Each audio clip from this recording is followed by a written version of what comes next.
My name is Gavin Evans, and this is my review of The Night House. And let's get right to it. If a movie starts at 7 o'clock, you get to the movie at 7 o'clock. I'm so tired of all these people coming in late. There's a creepy scene like 15 minutes into the movie, and people were still coming into the theater trying to be like, okay, you sit there and I sit here. Or what drink's yours? What popcorn's yours? No! Movie starts at 7, you sit down at 7 o'clock. Like, oh my goodness, I can't believe that people do this. And not just that, people going up and down the stairs. Hey, you're in my seat. Whoops, boom, boom, boom, boom. Sits down someplace else, and some other people go boom, boom, boom, boom. Hey, you're in my seat. And then those people are like boom, boom, boom, boom, boom. Up and down. Boom, boom, boom, boom, boom, boom, boom, boom, boom, boom, boom, boom, boom, boom, boom, boom.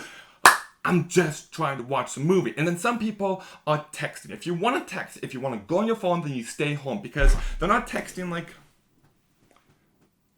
Which, if you text like that, fine, whatever. But they're texting like this, so the whole theater can see the freaking text. No! Stop it! Don't do that. If you do this stuff, I hate you. Just know that. But, let's get to the movie. I was really excited for this movie. I thought the poster shown here is a really great poster. The trailer looked nice and creepy, and I heard great things about this movie. And it didn't live up to the hype, even though I don't think I wasted my time. There's definitely some great components here, but I don't really think it came together to form a great movie. Rebecca Hall is great though. She's such an underrated actress. If you haven't seen her in Christine, then you should, because she is amazing in that movie. But she is also in movies like The Town, The Prestige, Iron Man 3, movies that people have seen, but no one really seems to know her name. And that's a shame, because this movie proves why you should know her name. She's an excellent actress, and she brings it here. Every emotion that she shows on screen, you feel as the audience. And she's just such a compelling actress to watch, and she really brings this character to life in such a perfect way. And her friend Claire is played by this blonde actress, and I didn't know who she was while I was watching this movie, and it was driving me crazy. I'm like, I know I've seen you in something before, but what isn't? I couldn't get my finger on it, and it was driving me mad. I'm like, hey, down there, if you're going to be on your phone, can you at least look up the actress? I didn't do that, but she should have looked up the actress for me. But it's the girl from Barry. Yeah, she's great in this movie. Sarah Goldberg is the actress's name. She's not in a lot, but I see a promising career for her in the future. One that Curtis Hall isn't in the movie much, but every time he's on screen, he just has a delightful presence that he really brings, and I thought he was a great addition to this movie. This movie also has some really creepy scenes. There's one scene where I'm watching it, I'm like, oh man, if there was a jump scare right now, it would scare the shit out of me. And then before I know it, boom! And I'm like, ah! And it scared the shit out of me. Like, I'm just like, I should have seen that coming. Like, I even said in my head, this would be the perfect moment. And it was a good jump scare.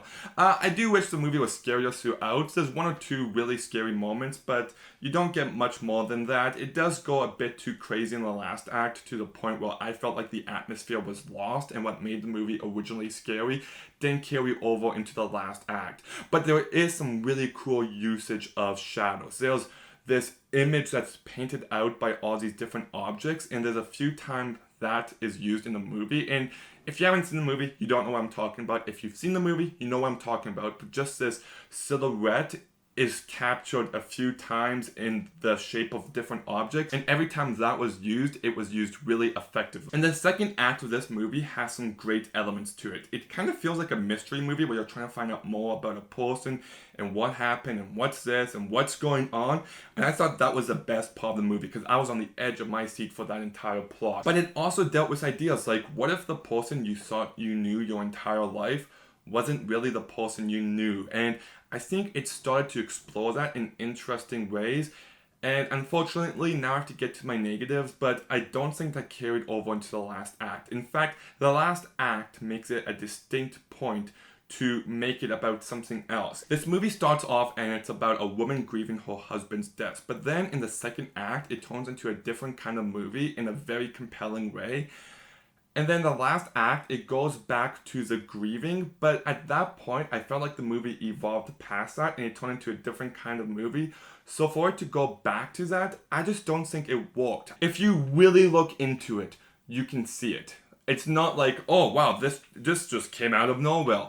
But just for what the movie was building up and the type of movie it was, I just felt like the direction it took in the last act did feel like a natural progression. Whenever a story has a person grieving, I always think it's important to develop what the person is grieving. I understand the idea of the person, which is her husband, but I don't feel like the husband felt like an actual character. So therefore, any emotional connection to him is just non-existent. If they used flashbacks or possible other means, I feel like it would have more of an emotional impact because I just don't feel like I knew him. So when we find out more about him, I didn't have as big of an emotional response as I wanted to have. The only emotional response I got was through understanding what the character felt like. I think it also kind of comes down to my problems with lots of horror movies these days, because so many horror movies these days are trying to be a big old metaphor for something, and at first it felt really fresh. When we all saw the Babadook, we were like, oh man, that is a really great idea. But now I feel like so many movies are trying to do that to the point where the formula's kind of grown tired, and now all these movies where it starts off as a haunting, I'm just like, okay, what's this a metaphor for? And I do think that it loses its freshness. It does use some originality after a while. I did feel a bit of that after watching this movie. I think if this movie came out a decade ago, we would be like, wow, this is something brand new and fresh and original. But now it's kind of like, we've seen lots of movies like this, and what new does this one offer me? Oh, this one's about this specific person grieving that specific thing. There's just so many similarities between these movies now. Like, I watched Saint Maud a couple months ago, and it reminded me of this one. I watched Relic a few months ago, and it kind of reminded me of this one. And they're not bad movies, but I just feel like we're getting so many of the same kind of horror movie, and I am getting tired of it. This is still a well-directed, well-acted movie. There's some really effective moments. The second act of this movie, well, I say the second act, but the truth is, it's like a good hour of the movie, and it's great. But I don't think that there's a consistent theme present throughout this entire movie, and I do wish it kind of leaned more into the horror territory or leaned more into the emotional, character-driven narrative territory. So because of that, I'm still going to give this movie a 6.5 out of 10.